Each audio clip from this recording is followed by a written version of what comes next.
Hey there. Good morning, good afternoon, good evening, wherever you are. Welcome back. It's another Red Pill Religion podcast, Red Pill Religion Freedom from Atheism Foundation podcast. Once a week, we do this on Thursdays. And remember, on the Freedom from Atheism Foundation, Red Pill Religion Week in Atheist Stupid podcast, we do not negotiate with atheist terrorists, especially atheist terrorists on Twitter, who are just really horrible people. And in social media in general, we will not negotiate with them. When they lie, we call them out as liars. When they are frauds, we call them out as frauds. When they are abusers, we call them out as abusers. And when they are terrorists, we call them out as terrorists. If you like the work we do here, please support our work on redpillreligion.com, where we are partnered with Freedom from Atheism Foundation and are raising money for them. In addition to raising money for us to improve these podcasts, to buy better microphones and podcasting software so that we can distribute our work, this work, fighting malevolent, malicious, terroristic, hateful, or just plain dishonest and abusive atheism, ideological atheism. That's what we do here. We're up to $120 on our fundraiser. Please hit us on redpillreligion.com. Please hit the link in the low bar or the link on redpillreligion.com. Hit the PayPal. We're trying to reach $1,000. It shouldn't be too hard. We're up to 120, and you will get better sound quality and see us distributed more places as we continue to fight and expose the ideologic occult thug network that is modern day atheism. Joining us today is, of course, our old friend Deflating Atheism. Say hi, Deflating. Howdy. What's new and exciting on your channel? Nothing much. Due to personal issues, I've kind of been laying low, and the recent the recent purging that's going on is also kind of giving me cold feet. But I'll be back in the swing of things pretty soon. Man, that purging is scary, but that's why, and that's worth mentioning, by the way. One of the reasons we're doing a fundraiser is the huge censorship on YouTube, and there's a censorship problem on other social media as well. Podcasting platforms will give us the independence we need to keep doing the work we're doing. Also joining us is the master apologist, or I'm sorry, apologist. Do I keep forgetting? It's Josh Brister, Red Pill team member Josh Brister. Hi, say hi, Josh. Good to be here. And also joining us is Nathan, aka Toad, our old friend. Say hey, Toad. Hey, hey. Good to meet you, sir. Good to see you, sir. All right, so today we are going to do what we usually do on Freedom from Atheism, which is very simple. We're going to go and look at some of the better memes and the better stories or more interesting stories that have appeared on the Freedom from Atheism Foundation page. Links in the low bar, links on the redpillreligion.com site. Go check them out. So I'm just going to go through here. We're going to comment on them. This one they posted, I think that may have actually been a little too mean. I don't know. This is they're just making fun of Dan Barker, who's the I guess he's with the Freedom from Religion Foundation, right? Yes, he's with the Freedom from Religion Foundation. I actually debated Dan Barker, and you can see that on one of our videos on the Red Pill Religion YouTube channel. I could really sense the vitriol he had for God, the hatred he had for God, for Christianity when I was talking with him. Sorry, I cut out for a minute or two. When that happens again, don't apologize. Just stay muted, okay? Go ahead, okay. Josh. Oh, that's it. Yeah, okay. No, yeah, I mean, all right. Is there anything you could say? Because this guy has some pretty extreme beliefs. I mean, doesn't he argue for treating religion as a mental disorder and all that stuff? I mean... Yeah, I'm sure he does. I'm sure he says all kinds of stuff. When I was debating him, he wouldn't dare say that because, we were in academic debate. So a lot of these atheists, they talk a big game, but when you get them in academic debates, their arguments, and I'm surprised, their arguments are not sophisticated. It's only when you get to the level of professional academic atheists that actually teach at universities where their arguments are more sophisticated. But even then, when I debate these PhDs and these atheists that teach at these prestigious universities, their arguments are still not that sophisticated. So, So yeah. a little reading defeats them pretty easily. Yes. Well, let's be honest. Atheism is pretty stupid. So, but you're giving them a little credit, too much credit for saying they got sophisticated arguments. Well, you got to be nice. it's all part of the cultural Marxist project in the universities. It actually goes to a little before them, but I mean, it's a real thing. The Frankfurt schools and all those people who came to the U.S. and to Columbia and all that are real, and they started the slow purge of Christians, slowly getting rid of philosophy and theology departments, slowly getting rid of anybody who wasn't an atheist on campus, and it was done on purpose. And I fully I know that this is because cultural Marxists wanted it that way. That if you weren't going to be a cultural Marxist with them, that was okay, as long as you had no idea of God, you would be perfectly manipulatable. And I really think that's what's happening in most secular religion universities. Yeah. One more thing about the cultural Marxism, it does seem to be an attack on the logos or the word. Michael Jones really goes into this a lot. We've had him on, and we're going to have him on again July 1st, and we can't wait. Oh, really? We're having on E. Michael Jones again? That's right. Me and Andrew are going to interview him. That is really awesome, actually. What are you guys going to talk about? Cultural Marxism.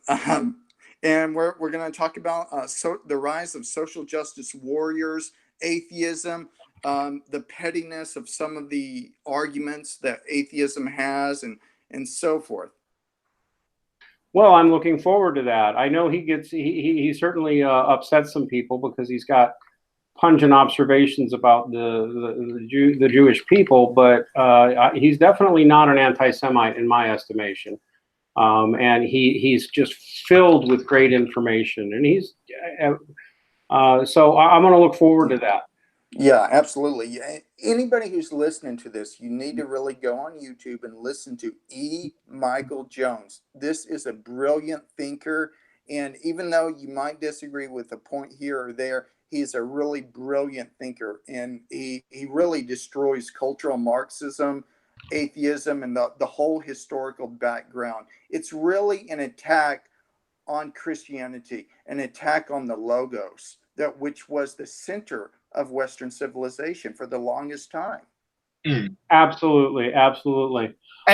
And it's really no accident that logos is where we get the word logic, which is I think part of the reason why things are so upside down right now, and we're asked to believe all sorts of bizarre, contradictory things, is because we've chopped out logos. Now, the lie that was sold to us was, chop away at Christianity and we're living in a rationalist scientific utopia. In fact, the opposite happens. And so I think that's no accident. By the way, Max, kind of to go back to a point you made, is what you said, it's happened at secular universities. If you look at the philosophy departments of Catholic universities, a lot of the times they're not any better. So, I mean, it certainly made its way into Catholic universities as well. Oh, yeah. Catholic universities have definitely fallen apart. I mean, the whole university system is collapsing, and I don't know how anybody can not see it. Although traditional religious colleges are making a big comeback. Yeah. The whole university system is a bastion of social justice warriors now. A lot of it. Not every department.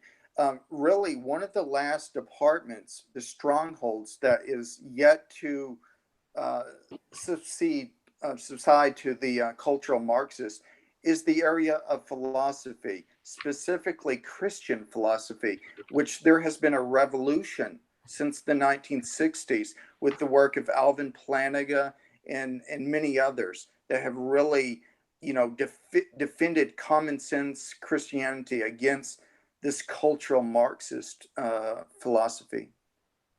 Yeah, although a lot of it is in libertarian philosophy too. I have an idea that cultural Marxists actually encourage libertarians, especially the objectivist type. Anyway, let's move on to some other stories from Freedom from Atheism. I see they featured our fundraiser. Good, thank you. And they featured our video. Good, nice to see you guys. Let's see what other submissions have come along. Yes, this is actually not a new story. I mean, it's in the Daily Mail, and it was recently published in the Daily Mail saying that there's, when they do studies on atheists, they find that most of them actually do believe in some kind of supernatural, some kind of afterlife, some kind of ultimate purpose, something spiritual. The vast majority of people who will self-describe as atheists will admit they believe something like that. That's not new, although it's yet another study showing it to be true. Yeah. Well, yeah, imagine my shock. Yeah. You cannot get rid of belief in God or a belief at the top of your hierarchy. It's usually whatever's at the top of your hierarchy, it's going to be a God substitute. And usually, if you get rid of God or the logos, you're going to fill it with money, sex, power, or fame, and those will be your God. And we've Legos. seen the devastating effects of that in Western society. And it also, but it helps emphasize what I've said many times, that atheism is mostly a psychological issue, because it is. The vast majority of atheists are men who grew up in abusive environments or had absent or bad or abusive fathers. That's the vast majority of them, overwhelmingly. And Yes. Gary Habermas and others have done research even showing that even of a majority of them, most of them had a faith-shattering experience. Something made them mad at God or hate God and decide there was no God. That's right. I just got finished reading Faith of the Fatherless by Paul Vitz. Great book. And yeah, a great book. He goes into this. He is a professional psychologist that goes into this, that most of the atheists throughout history, the top atheists, have had this absent father or a weak father or no father at all, and have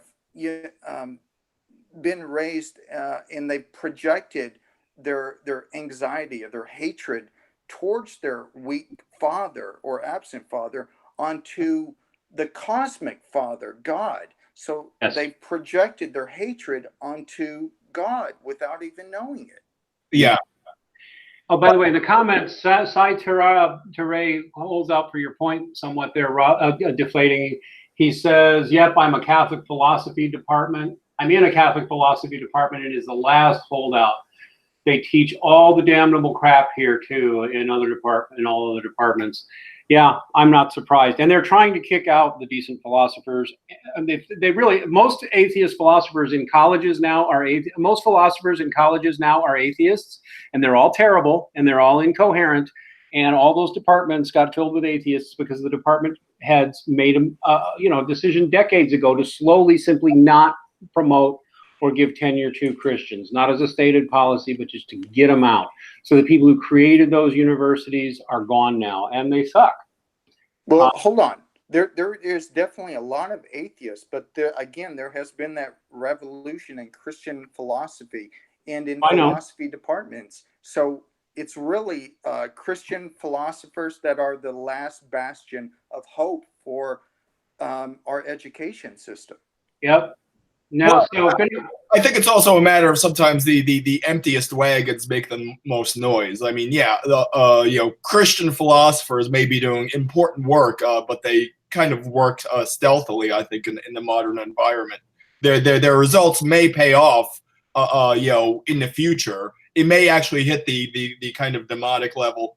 By the way, Josh, I want to get back to a point you made when you said that we have these idols that you listed. Money, sex, power, fame, and all those vices. There is an idol that we could substitute for God that I think is far more destructive than all of those, and those are the idols of ideology and politics. I think a whole lot of the insanity you see from the activist set these days comes from people using politics and ideology and the kind of group identities and the kind of out-groups and the us versus them dynamics of politics, and using that as kind of a God surrogate. Absolutely. I can tell you from personal experience, that's how I used to think before I really became serious with my Christianity. I used to really have politics as my God. Yeah. I was the same way. And it could be left-wing, right-wing, libertarian, whatever it is, I was doing the same thing. It's a very easy mistake to make, because then the cause, whatever your cause is becomes what God's supposed to be. And most of the time, that cause will be your undoing one way or the other. Like, even if you're victorious, you won't, then you'll be victorious and you'll be done. And then what? You know, it's just, Yeah, I mean, I lost faith in it after Trump got elected. I was all like, yes, Trump, he got elected. We're going to God Emperor Trump. And then just, you know. no, he's another Mueller president. Yeah, He's an Mueller- he's an interesting president, but that's all. Yeah.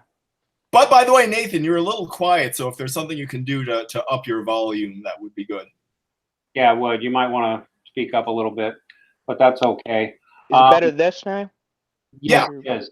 Glitch asked me, Glitch asks two questions. Glitch asked one question: why is Keon a terrorist? Because he supports deplatforming people and banning them and lying about them while doing it. He's a disgusting human being. I hope he never comes back. And anybody who's his friend is a disgusting human being and a terrorist supporter. Any of you? Keon. Someone asked about Keon. Keon is one of the filthy atheist terrorists who harass, lie, and hurt people just for criticizing atheism. And you know, he just helps prove. I shouldn't have even mentioned the name out loud because there's dozens of Keons out there. They're all the same. They're into mass reporting. They're into lying about people. They're into misquoting people. They're into taking them out of context. And some of them, I don't know, not all of them, but some of them are into calling people at home, trying to get them fired, trying to get them to remove from their jobs, calling them just to harass them and psych them out, make them, play psychological games, terrorize them. I know I've spoken to many of their victims, and I've been one of their victims. So has one of my family. So yes, if you are friends with Keon, you are friends with a terrorist. If you are friends with any of the Twitter atheists, you are an enabler of online terrorists. And we did post something about how we don't negotiate with atheist terrorists. That should have been taken as hilarious and funny, but of course, atheists, being what they are, needed to ban that because they cannot handle people criticizing their ideology, which is what it is. Okay, Glitch also asks, so if I'm saying that all atheists are mentally ill. No, I'm just saying merely 90% plus of them are men with daddy issues and mother issues and are mad at their dads. That's more than 90% of them. I'm sorry. That's not mental illness, by the way, but it is a psychological problem. One that can be fixed. Yeah, it really is. Huh? It really is a psychological problem. Yeah, totally. Showing in philosophers and psychologists have really gone over this. There's lots of literature, far more than I thought before reading this book. And I recommend this book by Paul Vitz again, Faith and the Fatherless, the psychology of atheism. It really goes into that. The top atheists throughout history, whether Bertrand Russell or there's plenty of others. Sigmund Freud, Nietzsche, Hume, Sartre, you name them. And those are the famous ones, but let's be clear, because I've heard some dishonest atheist cultists try to say that the book is just a generalized, guesswork at a few famous atheists. And no, it's also got extensive surveys of the atheist population. Now, it doesn't say that every atheist had a bad father figure, or that's the sole reason. It says that there's a historic trend. And if we want to be, or if we want to use common sense, we're gonna look at these trends. There's definitely a trend with men having bad fathers or absentee fathers and becoming atheist. So you can't ignore the evidence. That and autism. Well, That's yes, right. actually, He yes. goes through that. Yes, autism is another thing that is frequently tied to atheism. And in the autist's case, I think the gentle, decent atheists are mostly autistic because it's really easy, I think, to channel autistics into materialist thinking. And that's what's been done to them. They've been indoctrinated in materialism and given a bunch of rote answers to things that they memorized, and they have trouble snapping out of it. By the way, if you are autistic and you are having this problem, I can totally help you fix it. I've helped more than one autistic get out of it. Once you figure out that materialism is dumb and that literally the universe runs intelligently and therefore there must be an intelligence behind it, you'll figure it out, and that at least atheism makes no sense at all. Maybe you don't accept Christianity, but atheism makes no rational sense at all. I'm Yeah, sorry. What? I can debunk materialism in like one sentence. Yeah. So literally something came out of nothing. Right. Something. Yeah. Something comes from nothing. That's what they always believe. It's my favorite fairy tale. Yeah. Something comes from nothing. Yeah, and I even brought this up when I was debating he's probably the top atheist philosopher in the world, Dr. Graham Oppie. I brought it up. He doesn't have an answer to it. You can bring that up as much. There's so many of these things that atheism simply can't account for. Now, listen, we're not saying atheists are mentally handicapped. They're just taken by a false ideology. And the reason why we are critiquing atheism as a worldview, not the person, but as a worldview, is because we believe everyone is created in the image of God. And I want to tell atheists this, that you can come back to God, even if you've had a hard childhood. Or did horrible things yourself. Or did horrible things yourself. There's nothing you did that you can't. Yeah, you can come back to God. That's the great thing about God. All right, so let's move on to another story. Can I also just say a great defeater for materialism is the simple fact of consciousness. Yep. That consciousness does not have the properties of matter. And I read a really great and very powerful and very simple argument along those lines, which is, the simple Cartesian observation that, we can be sure that our mind exists, but everything outside our mind, there's some margin of uncertainty there. So the materialist philosophy is why, first off, we're constructing a mental model of the world to explain the existence of our minds. And moreover, is that we're using things that we can't be sure of to explain the one thing we can be sure of, which is entirely nonsensical. Yeah. So I kind of like that argument. And I wanted to say, Deflating Atheism, that the consciousness argument is a super powerful argument for the existence of God. Super powerful. We can trust our cognitive abilities to give us reliable information about the external world. Atheism simply has an undercutting defeater for trusting those cognitive faculties to give us reliable information. So if you're a materialist, there's no reason to believe what you're saying is true. Yeah. If you're a theist, you have a good epistemological foundation. So I think the consciousness argument is a great argument against atheism and for theism. Yes. And that's the thing, for all their good words about rationality, atheists have no basis for grounding rationality if we're just these meat machines, designed to propagate our genes, Yeah.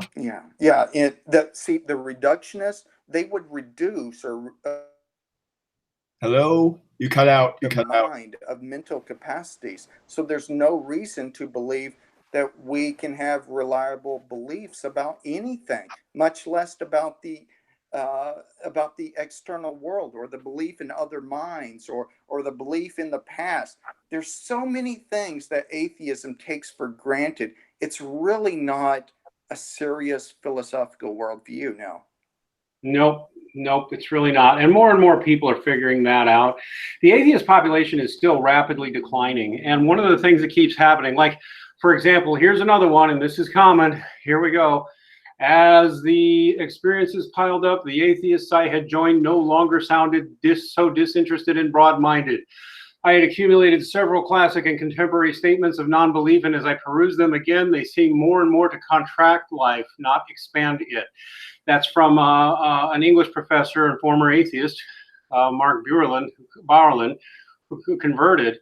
And that's very true. And he's saying what you just said. They seemed more to contract life, not expand it. And this is something I have seen. He's seen it too. You guys just put your finger on it. The atheist worldview tends to be a heavily reductionist worldview. It's one of the reasons their thinking patterns are so predictable. they eliminate everything they don't want to believe in. And they do it more and more and more as they go on in their careers as atheists, to the point where they're denying everything that they don't already think is true. They're denying everything. And they talk about their open-mindedness, but when you talk for long with any of them, their worldview collapses. They're incoherent. They are very closed-minded. The average atheist is the most closed-minded person on the world. Only the worst sort of weird Christian fundamentalists can match them for closed-mindedness. Yeah. I just want to quote something from Shakespeare in Hamlet. In Hamlet, he says, "There's more things in heaven and earth, Horatio, than are dreamt of in your philosophy." And I think that goes to atheism. There's more things in heaven and earth than are dreamt of in an atheistic worldview. They don't take into account history or philosophy. And I think that's the real Achilles heel of atheism. It's almost like living in a box by yourself and dealing with pure logic. And we know Immanuel Kant really critiqued that viewpoint in his Critique of Pure Reason. So anyway, I've been talking enough. I'm sorry, guys. That's all right.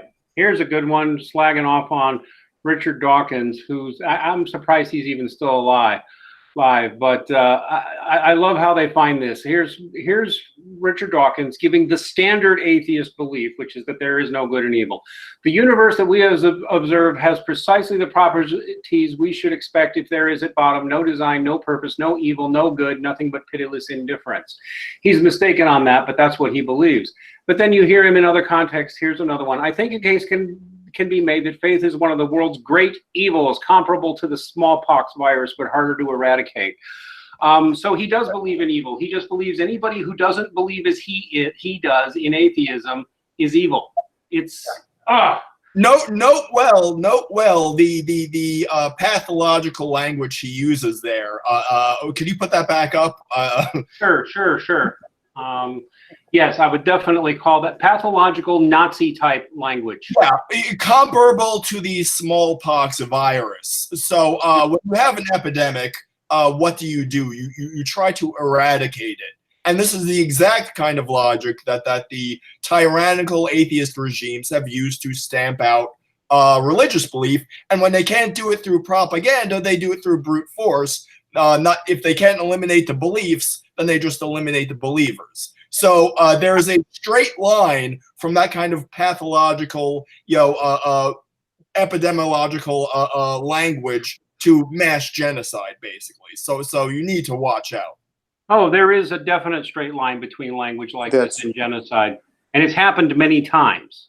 And this whole atheist collective will lie and say nobody ever murdered in the name of atheism, but it's happened to millions upon millions of people, and it's still happening every day in multiple places. China's the most obvious example, but it's not the only one. And they're doing it to Muslims, which is not acceptable, and they're doing it to Falun Gong and Buddhists. It's not acceptable. It's not acceptable. Well, the thing is, when you've become atheist, you've kind of taken away your, like, if you're really angry at someone, you've taken away a major thing holding you back from hurting them because it's morally wrong.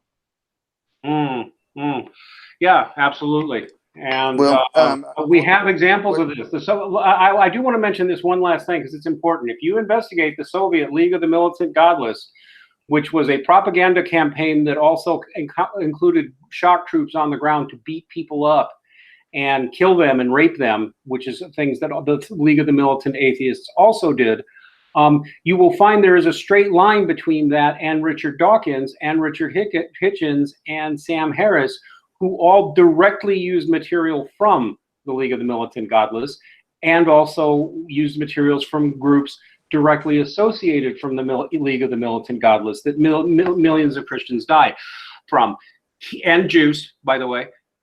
And there's no way Richard Dawkins did not know this. So yes, he was a hate propagandist working when he was at his height. That's what he was, and he was paid to be a hate propagandist.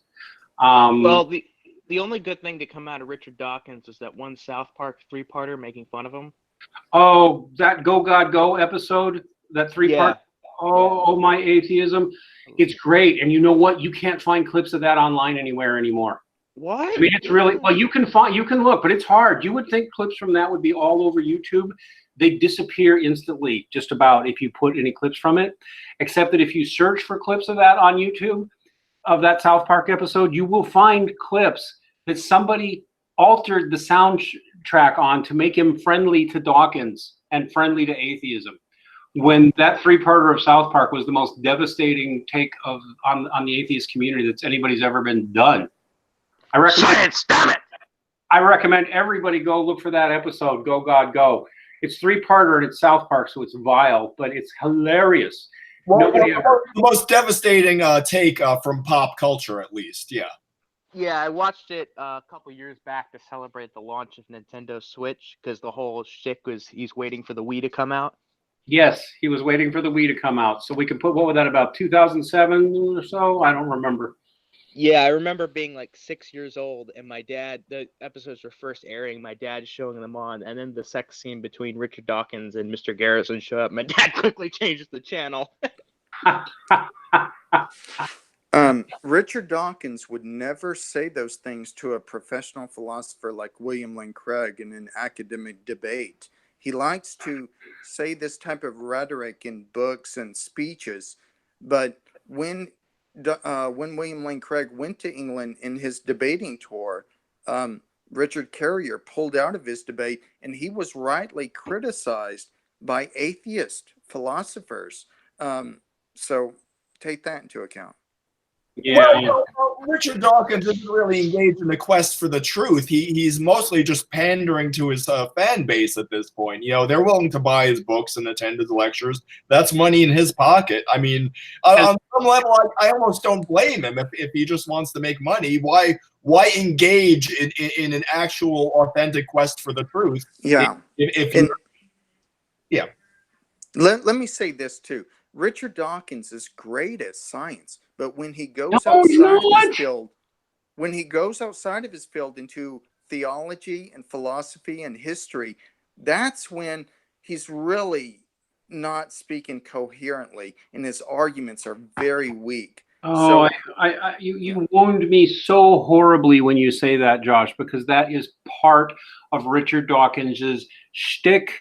They knew this about him going in. This is a party line on him when they made him. He's a great evolutionary biologist and needs to be respected for that.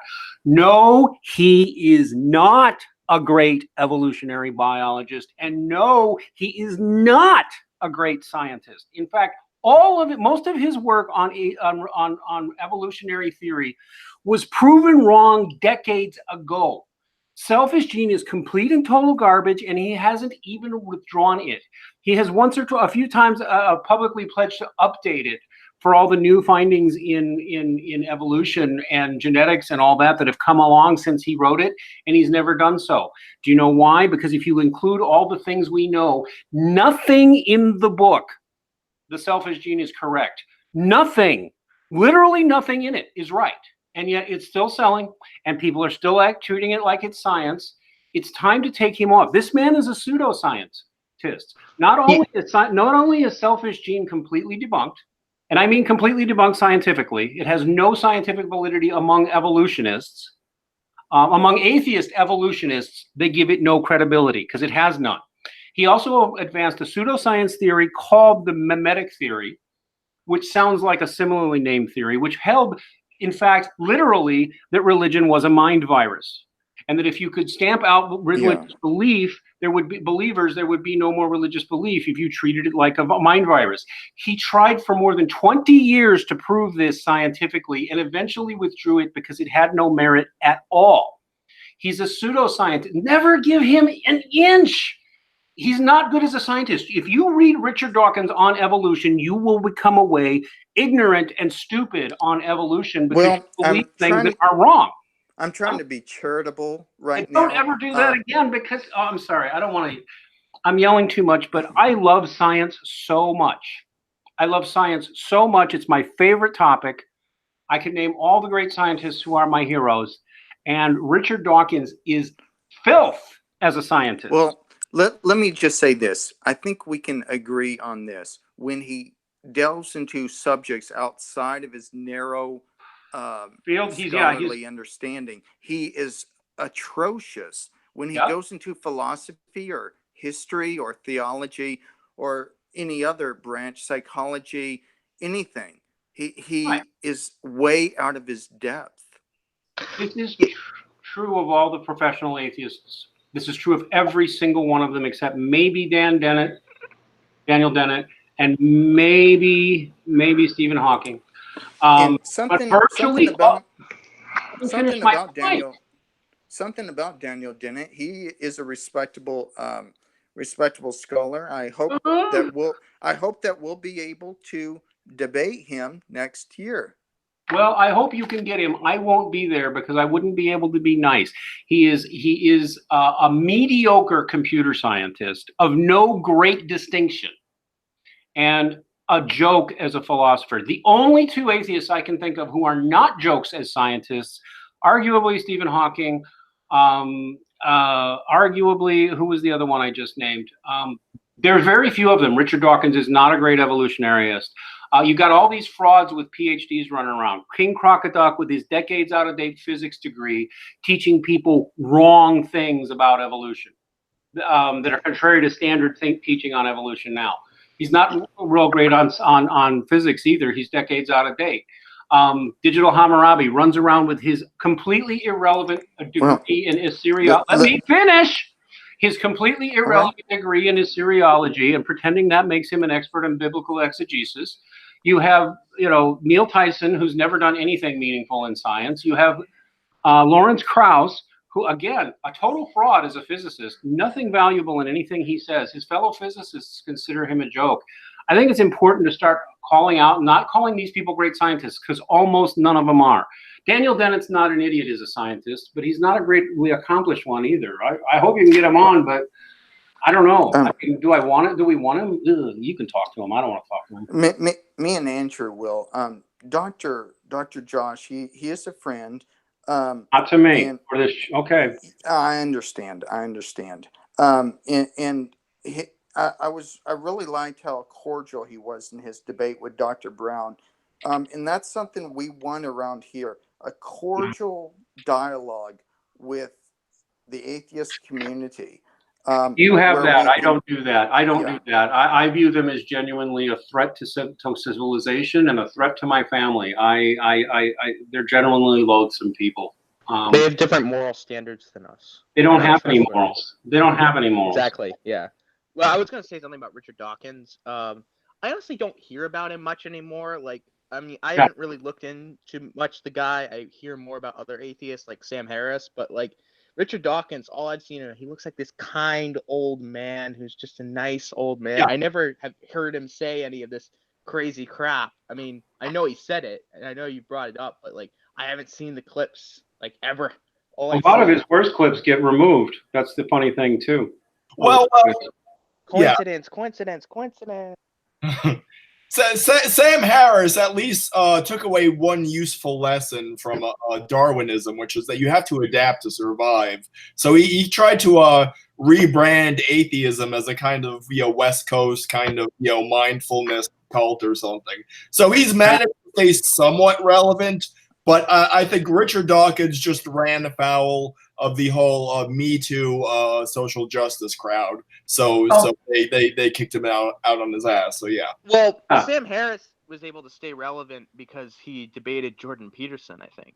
That was part of it, although he didn't come off that great in it. But yes, I think Jordan Peterson gave Harris more credit than he deserves. Harris is the only one who survived. They were all part of a social justice program. That's the thing with people don't get. The Four Horsemen were all part of a social justice program 15 years ago. And once they were no longer useful, they were jettisoned. Sam Harris managed to stay useful, but that's it. The Four Horsemen, they are not philosophically in-depth philosophers. Just want to put that out there. No, not a single one of them. Daniel Dennett's the only one who's at least interesting. And as we see, another PhD student turns to Christ. This is actually a growing trend. And I think we'll see more and more of it. By the way, don't you want to say something about computing forever? Oh, well, you know what? They didn't post it on Freedom from Atheism, but I will send it because, Dave Cullen from Computing Forever has recently announced that he is again a Christian. And that is good news. That is interesting news for me on multiple fronts, especially because Dave Cullen was tied in with people who smeared my reputation and attacked me and assaulted me, and he knew that was going on during Gamergate days. I don't necessarily hold it against him, but I find it interesting that he and his, I don't know if they're married, his wife, his girlfriend, acknowledging criticism, acknowledging that his friends hurt people and deplatform people, like his friend Sargon. I'm glad that he's found Christ. I hope he actually goes back and thinks now about what all of his friends, like Sargon, did to hurt people over the years. Yeah. Wonderful day to be Sargon, by the way. Huh? What was that you said, Nate? Wonderful day to be Sargon right now. Why? Because I'm criticizing him? We've criticized him many times. No, because of his recent flop in the polls. Oh, well, he completely did. Yeah, of course. He ruined UKIP. And when we're talking about Sargon of Akkad, the famous atheist bully and brute and bigot and Christian and Jew hater, Sargon of Akkad, Carl Benjamin, that guy, he ran for UKIP, and he was rightly accused of being soft on pedos. And he was rightly accused of trying to trade in child porn and commit other crimes. The evidence is not disputable. And instead of just owning it, no. His fans will defend anything he does, but his career is going to be over soon, I think, unless he changes. Anyway, I didn't want to talk all about him, but back to that story. I want to say how amazing it is that many atheists are coming back to Christianity. It shows the persuasiveness, the powerfulness of the modern Christian apologetics. That it also so many shows of these atheists are coming back.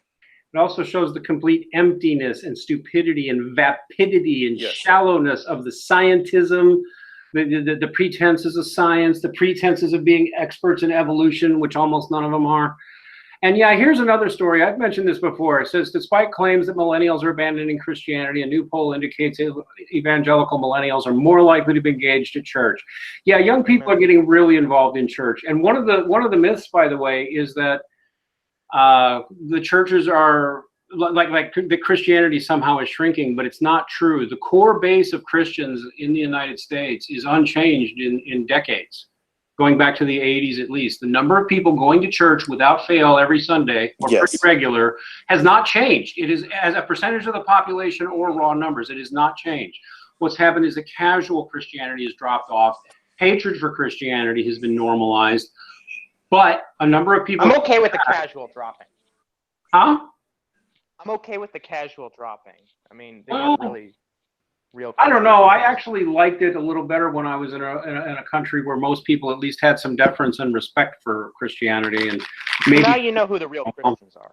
Well, yeah, the ones who are there without fail that's a benefit. The ones who would have been casual Christians 50 years ago, or 30 years ago, or 20 years ago, are now becoming pagans or occultists, or getting into Satanism, or getting into other religions.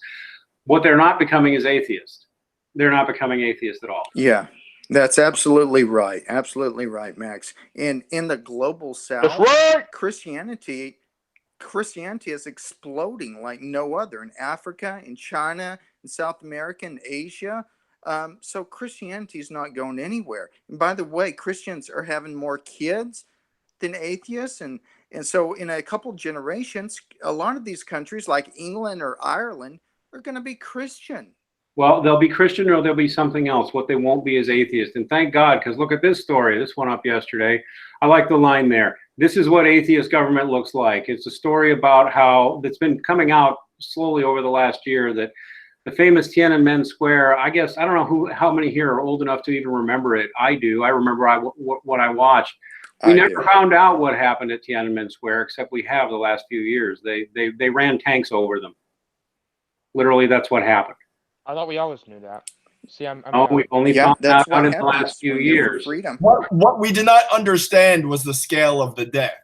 And there are all sorts of people wondering what happened to Tank Man. Tank Man died. Assuredly, he died, along with 10,000 others.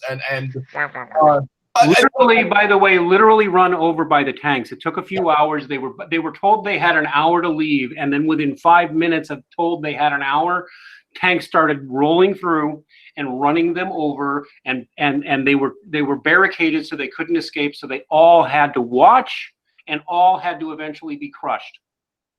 And then they were hosed off and into the sewers.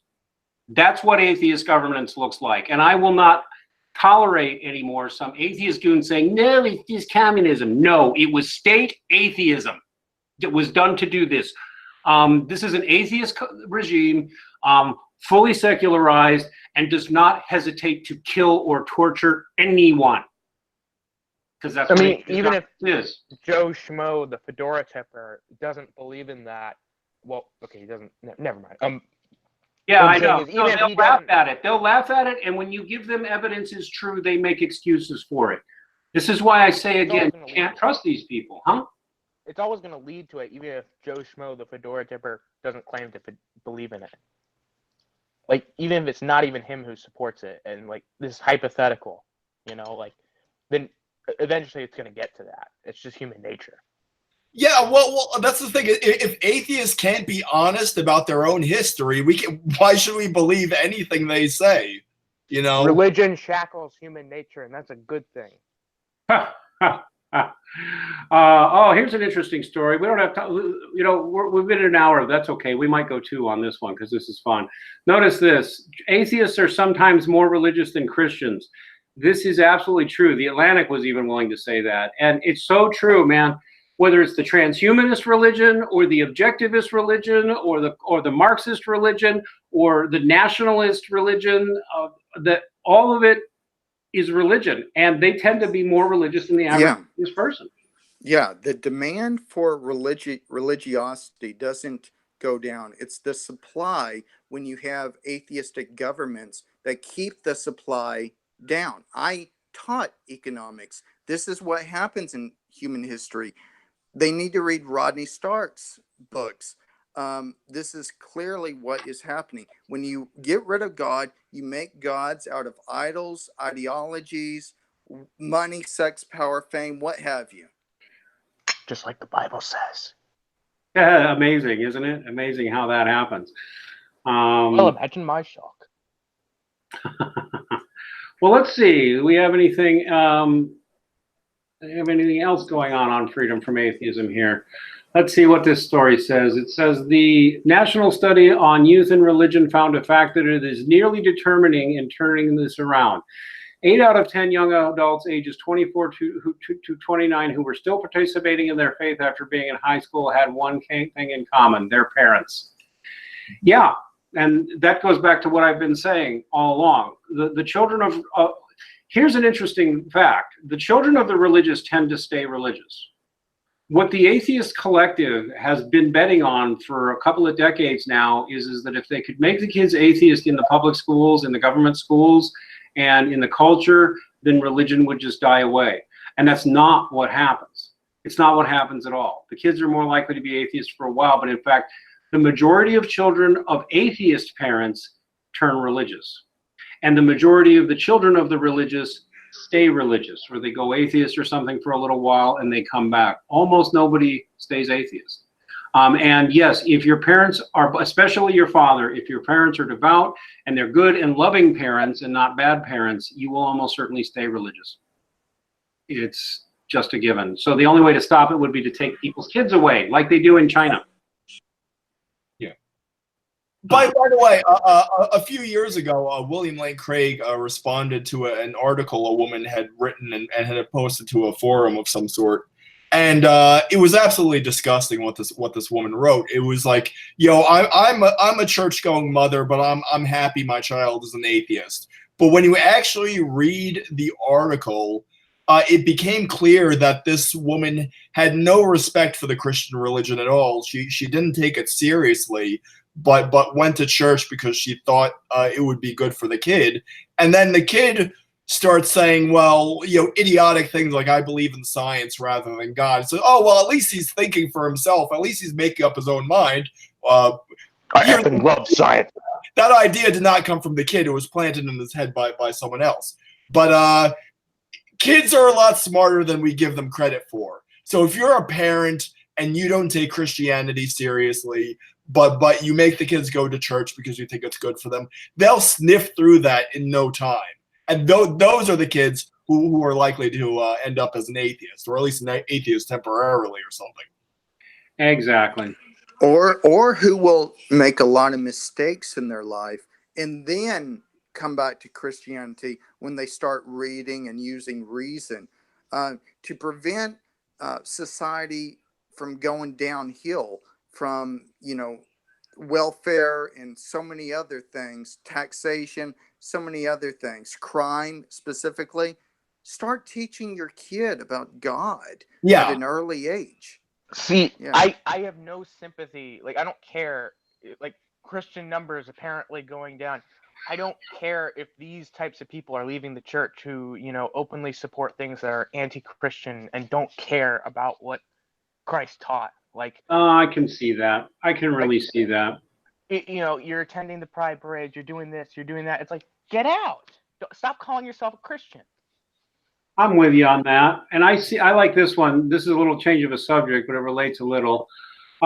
Christianity harmful to women? Quite the contrary, says, female apologist. I assume female Christian apologist. This is just one that gets to me. Christianity is not oppressive of its women, and it never has been ever.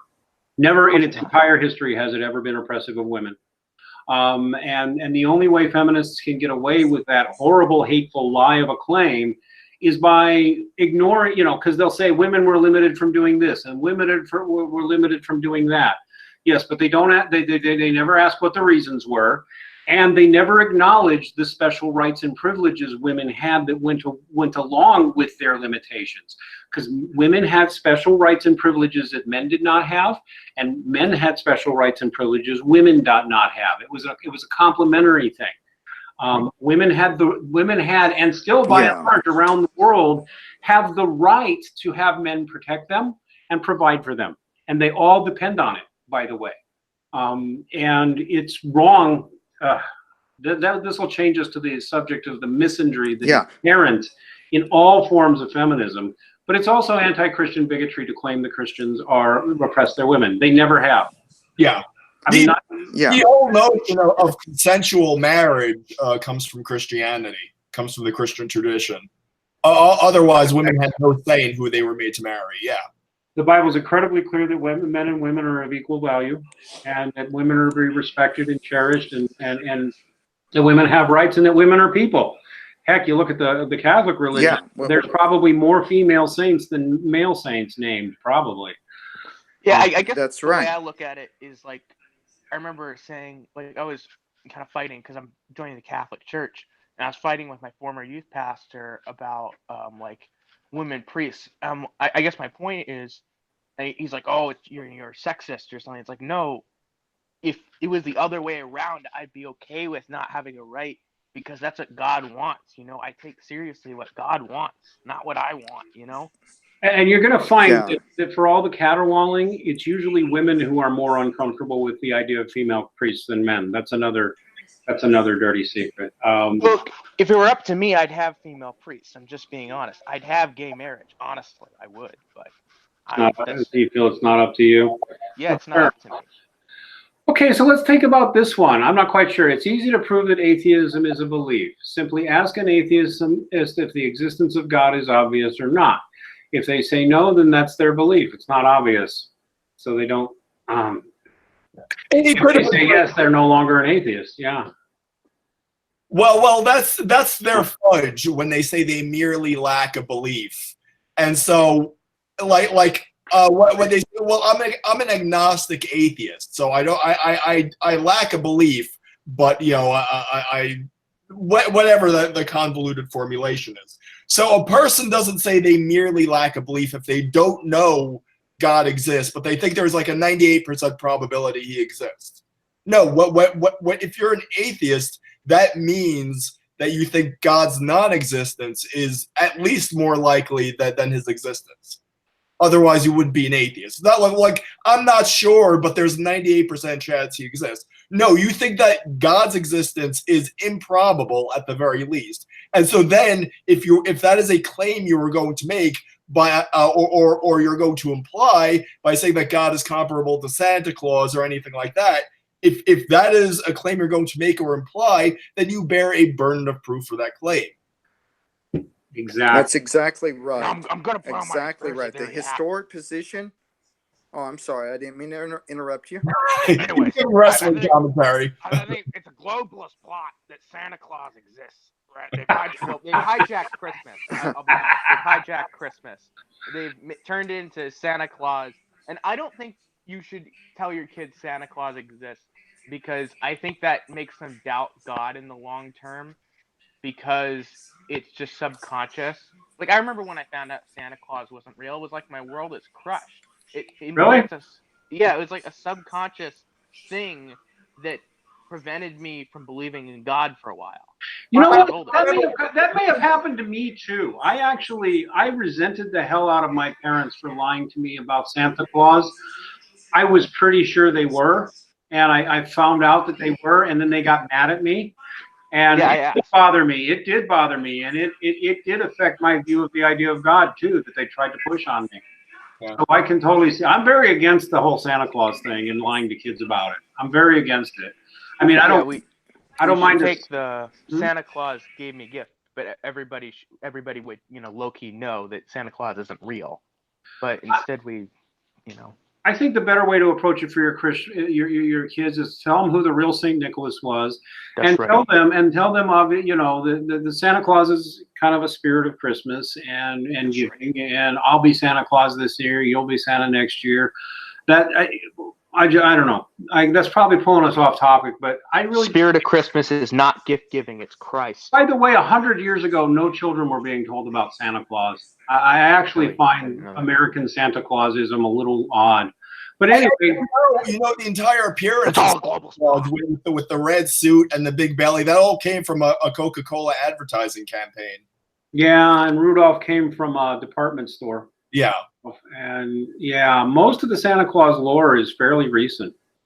Anyway, going back to the feminist issue, the people were really upset because when they found out that Christian wives are the happiest of all, religious conservative women, that they have the highest rate of life satisfaction and contentment, the lowest rates of mental illness, depression, suicide, etc. They have happy, stable lives. They report loving their sex lives. Religious women routinely show much higher levels of satisfaction with their sex lives than women who are slutty. It's just the truth. And a lot of people don't like hearing it. But gosh, you think maybe those old Christian, or frankly, even, Jewish or other religious values that accept not necessarily that the woman's place is in the home, so much as that men and women are different and allowed to seek their natural inclinations, they're going to go for a fairly traditional relationship. That's what most women and men actually. Yeah, absolutely. Yeah, there's going to be exceptions to things, but I don't think we should make the exception the norm, Something religion gives you is a kind of a systematized and logical way of saying, all right, this is my job, this is her job, this is my job, this is where I failed to do my part, this is where she failed to do her part, whatever it is. You're not just going on generic expectations. The rules aren't necessarily rigid, but everybody understands the basic expectations. And it makes life easier, not harder. Yeah, I think the whole red pill movement as a whole is basically rediscovering these basic truths, which is the traditions are what they are, and the religion is what it is for a good reason. That's right. They reason these things, which kind of bears up to common sense. But the kind of narrative we've been given largely from the academy is that the traditions are what they are to oppress you. And you have to invent some sort of conspiracy theory or some sort of ulterior motive to get away from the obvious fact that tradition is what it is for a good reason, because it works. Yeah, instead of saying that we live according to a patriarchy. Maybe we have gotten to this point in history by reason, by progress, and instead of doing away with history and how we got here in the name of radical feminism or radical individuality, let's don't throw away our traditions, but let's look at them afresh in a biblical perspective. So And a I'm common not sense buying, perspective. yeah, a called being common sense rational Christian atheist. perspective. Yeah, yeah, exactly. All right. Well, hey, we've hit the last story that's been up this week since last week. So why don't we hit it? If you had any doubt about what the tech companies are all about, have no doubt, whether it's Google, Amazon, Twitter, Facebook, all of them, they hate us. One of the stories that came out is that a number of sellers on Amazon, merchants, were told that Amazon was working to stop all advertising of religious items, and that crosses, Bibles, and similar products could be blocked because they are, quote, religious in nature, unquote. We have to ask if it says, are the atheists at Amazon and other tech companies trying to silence religious expression? Of course they are. And they have been for years. That's the thing. They're just ramping it up and getting more and more blatant and more obvious. My theory of that being they're losing control, because statistically we know the atheists have been losing people for a decade and a half now. I mean, they're just going down and down and down. Nothing they do makes atheism more popular. In fact, it's as unpopular as it's ever been right now. It's just stupid. And the total number of them is just going down like a stone, but they hold power in these companies. Go ahead, Nate. Atheism is stupid. Everybody, you just listen to your gut. It's freaking stupid. Don't listen to your anxiety. Don't listen to your feelings. Listen to your gut, not your feelings. Or your angry dad, or your angry dad, or your absent dad that you resent, or your terrible mom. Think for yourself and outthink your stupid parents. It is. If you don't have at least a basic idea of God, even if you haven't given in for Jesus or any of that, I'm sorry, man, you're lost. And you get down to stuff like this. Literally, they're so paranoid and superstitious, they're afraid, or they don't want anything smacking of religion in their brave new world. They don't want an all-powerful God, because God knows all of their little secrets, all of our little secrets. We're all sinful and deserving of death. But they go to a God substitute, like a spirit being or an inanimate object like money or power or fame, or they try to make God in their own idiosyncratic image. You cannot get rid of God. Yes, that's why I have worship Arceus, and I've captured him in a little tiny Pokeball. Well, even that would make more sense than being an atheist, to be honest with you. Can I throw something out here? There's another factor to consider, which is that these tech companies have a huge and growing market in the Middle East of people. I'm not letting them off the hook by any means. A lot of Muslims who are very antagonistic towards Christianity. So I think a big part of this kind of tech silencing of Christians is impartially to appease that huge Muslim market. There's a Muslim market. Well, I don't know that it's that the Muslim market is that huge in the U.S. There's also, frankly, a push in Jewish circles to really popularize the Noahide religion. I've met some Noahidists right now. The Noahide religion, which I'm sure there's people in the tech companies who are into. I know for a fact, in fact. Noahides essentially accept the proposition that the Jews are God's chosen people and that their role is to be the priests to the rest of the world, and that the Jewish religious authorities are the religious authorities we're supposed to be listening to. And the sales pitch for Noahidism, and so basically it's called Noahidism because they have something called the Code of Noah, or the Code of Noah, whatever it is. It's a code of behavior that all humans are expected to live by. If you look it up, called Noahide, Noah from Noah's Ark, Noahide. You'll see, basically, they'll pitch it to you because they'll say it's like the Jewish religion, but you don't have as many as burdens or obligations as a Jew does. So, for example, I can't believe in that because Bill Nye destroyed Noah's Ark. It's not real. It's fairy tale. Yeah. Basically, at first, it sounds pretty good because there's only, as a Gentile, as a non-Jew, you are only required to go by these 7. Believe and trust in God, don't worship idols, respect and praise God, do not blaspheme, respect the sanctity of human life, do not murder, assault, or slander, respect family values, do not have illicit sexual relations, respect the rights and property of others, do not steal, respect the rights of animals, do not eat flesh from a live animal, responsibility for society, establish a system of justice.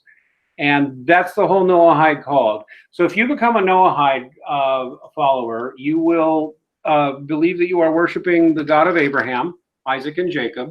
You are worshiping the biblical God, but Jesus Christ did not exist, or was a fraud, or a criminal, or an evil wizard, or something like that. And you don't have to follow. You don't have to wear the yarmulke. You don't have the dress code. You don't have the eating requirements. You don't have none of that. You just have these, and you accept the Jews as basically your priests, and you go to a rabbi for your advice on how to live. But since you're not a Jew, you're not required. I don't think it'll ever catch on. Well, I think I don't think it'll ever catch on. I think it will. Yeah, because religions that don't demand much, they don't get much of a following. Well, there is that. I mean, there's more to it. Those are basic codes, but I mean, they expect you to do things and live up to it, and come consult with your rabbi and all that sort of thing. I think it's a religion for all the people who've been taught to hate Christianity. Well, yeah, I mean, anti-logos. I think we serve the ultimate Rabbi Jesus. Sure, I do too. That's right. Christian thinks he does.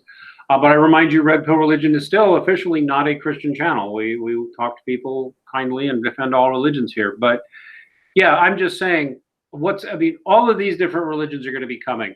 I think the Noahide religion is something that that a lot of the social media companies are pushing. That's why I'm seeing all kinds of rabbis and Jewish sources offering Bible lessons to Christians. And, whatever you think of that. Well, anyway, but in any case, we know anti-Christianity is just the way the tech companies in Silicon Valley are. But as somebody else pointed out on Freedom of Atheism here, other companies have an opportunity to capture that market if they want to. They won't. Well, there's evidence that that Walmart might be. Not that I have any love for Walmart. Oh, really? That's cool. Yeah, they might be going ahead and. Have you seen the meme where it's like they hate Jesus because he told the truth? I'll tell you what, man. The one thing I would wish as a Christian is that we either didn't have the sexual concupiscence issues that we do, the urge to sleep around, or if it would just not be a sin, Christianity would be wildly popular. Yeah. But yeah, I mean, I think we've lost so many good Christians. I know so many good people like my sister. I know, well, they call themselves Christians. I know people I've known from school, youth group, stuff like that. But they can't let the gay thing go.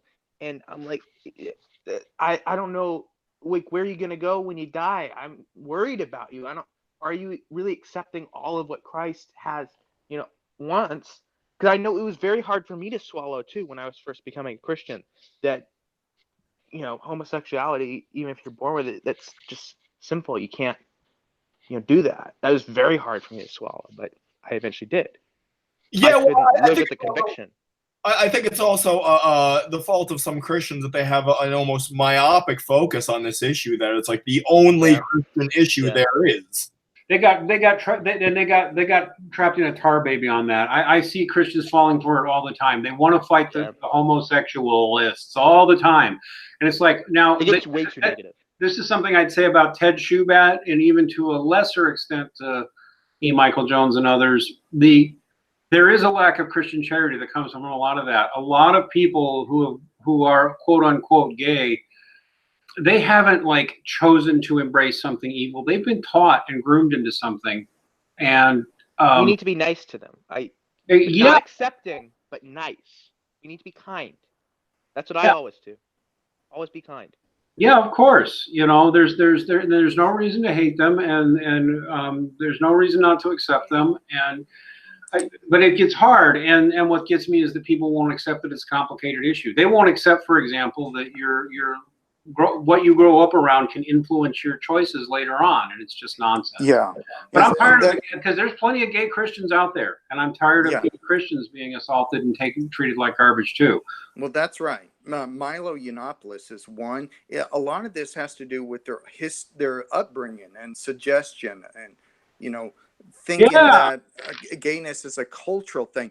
Just like atheists, we don't hate anybody. We stand up to those that try to shove their atheistic ideology down our throats, but we want everyone to come to a more fuller understanding of what Christianity actually is. I agree, and it's just what we have to do. It's too bad we have to do it in the face of hatred and persecution and lies, but then again, the Bible does warn us that we should expect to face hatred, persecution, and lies. But it's a lot better than us, than Peter nailed to a cross upside down, Well, yes, and that's right. And so we can complain about it, but it's just they're going to hate us. Okay. And let me just say one more thing. All this rhetoric went on right before the French Revolution, where thousands upon thousands of Christians were killed in the most brutal of ways. That's why we need to stand up against false allegations and stand up against bullying. Yeah, and it's the French Revolution. It's what happened in Soviet Russia. It's what happened in China to millions of Buddhists. It's at some point, those who are in denial that there's anything spiritual at all, and those who simply believe that we're just meat machines running around, whizzing ball in space, going nowhere, meaning nothing. That has ramifications, including, well, if it's necessary to kill a few million people to build the new paradise we think we want, we'll go ahead and do it. It'll all be good in the end. That was the plot of the bad guys from Pokemon, by the way, one of the Pokemon games. And if I wasn't clear, the French Revolution happened because of atheism. That was a major driving force. They even built a cult of reason in Notre Dame. And they did all types of atheist, outspoken, explicit atheist things. Atheism isn't just a lack of belief. It's the positive belief, the hatred towards God and Christianity in particular. That's why we need to stand up now rather than 40 years from now when it's going to be out of control. Yeah. Try 10, try 5. Pretty much already out of control. Some of the people I've met, including people I've known in real life, I am quite positive would say nothing at all if I were murdered or my children were taken from me for the crime of being a Christian. There's people I know personally who I think would do nothing, and it really chilled me to my bones, but it made it clear what's going on here. This atheist issue is a human rights issue and a civil rights issue. These people want to control your thoughts and what you're allowed to express, and they want to control just what motivation you're allowed to have before you have an opinion. They want to inspect your opinion and decide if your opinion is okay before it's allowed to be part of public policy. And they think they get this automatic veto where, oh, that's religious, therefore I can exclude it. Did the Democrats were, I think, put a resolution that it's okay to grill people on their religious beliefs or something. Right, even though the Constitution clearly says there's to be no religious test. Clearly we have religious tests. My answer would be, well, then we really need to put a religious test in office, and we need to go back to enforcing that rule that says no atheist is allowed to have a government position. That's right. Hell, at this point, with the encounters I've had with so many atheists and their horrible attitudes and their hatefulness and their vicious unwillingness to correct bad history, their vicious unwillingness to correct bad science, their vicious unwillingness to condemn atrocities committed in the name of atheism, but rather to deny that such things have ever happened. That's good reason for saying, you know what, you should not be allowed in any job where you have authority over children, and you probably shouldn't be allowed in any job where you have authority over adults, if that's the way you're going to behave and act. Yeah, and our founders would never have elected an atheist. They said that religion was a vital thing for building up virtue among the populace, to make a republic built on virtue. That religion in general and Christianity in particular were essential things. Yeah. And the fact that you've got atheists who will go around and will just lie about that when they've been given Jim, what's his name? Is it Jim Majors' his name? That bad. I gave him references to books, and of course, he's too much of a coward to read them. But that's because all professional atheists are frauds, all of them. So that's me ranting. It's about time we wrap this up, I think. Does anybody have any final thoughts they want to get in? I'll say, like, wasn't Jefferson pretty agnostic?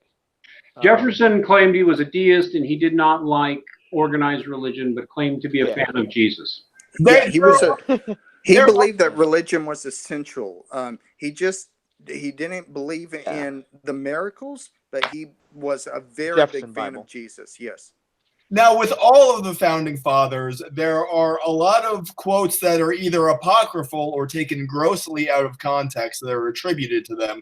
Now, you'll often see atheists have one quote from Jefferson where he said that Christianity is the most perverted religion ever that the world has ever seen. What he meant by that was perverted, which is put to an ill end, which we could all agree. Yes, Christianity has been perverted in that sense. Totally. He didn't mean it in the active sense of Christianity is perverted. You know, Didn't Franklin say something similar? Was that out of context? I'm pretty sure that was Jefferson, but all the founding fathers have either apocryphal or taken out of context quotes attributed to them by atheists will do to them what they do to the Bible. Yeah, Christian history. They simply lie. That's right. And American atheists will put these quotes up on billboards. Yeah. And that's what happens when you don't when you have a simplistic worldview and you only look at the surface level understanding of a text or take something out of its proper context. Exactly. And they do it on purpose. That's the number one thing to remember. They do it on purpose. They are organized. They have funding. I mean, they're losing money and they're losing funding and they're losing support. They're probably paid by George Soros. But they're you can bet paid by George Soros. Well, some of them almost certainly are going to have ties to Soros, without question. I would not be surprised, for example. Well, I don't know for sure, but I mean, American Atheist is definitely tied to communist international groups going back decades. That's Matt Tillahunty's group basically right now. They are a commie front organization and have been for years. And they'll scream, no, I'm a strict libertarian. You will notice a lot of commies will lie like that and say I'm a libertarian, because libertarianism is the dodge they use. I'm not against all libertarians, but no. All right, everybody. Well, I guess we should wrap this up. We absolutely should. All right. And so I want to mention again, thanks to our friends at Freedom from Atheism Foundation. We are partnered with them. Please go to the redpillreligion.com page, hit the PayPal. We're trying to reach $1,000, raising funds for our friends at Freedom from Atheism Foundation and to upgrade our equipment and to get our distribution network, get a new distribution network that distributes our content more often and more widely, to avoid the censors on social media, on free social media. We need commercial social media. So please give us a like. Please give us a subscribe. Please tell your friends or enemies. Please do not negotiate with atheist terrorists. There are lots of them, and don't be nice to them. They don't deserve Subscribe to Toad Used to Stink for more Living with Legos streams. Oh, yeah. Please subscribe to Deflating Atheism. And please subscribe to, how do you spell that again, Toad? Toad Used to Stink, number 2. Yeah, nobody's going to find that, but if you send me a link, I'll get it in the low bar, okay? All right, everybody, please give us a like. Please. Can I say one more? Hurry up! One thing. Living with Legos. Living with Legos. Okay. Go ahead, Josh. All right. Well, again, if you are hearing this message, you are the resistance. Okay, Alex Jones. All right, give us a like, give us a subscribe, and God bless everybody.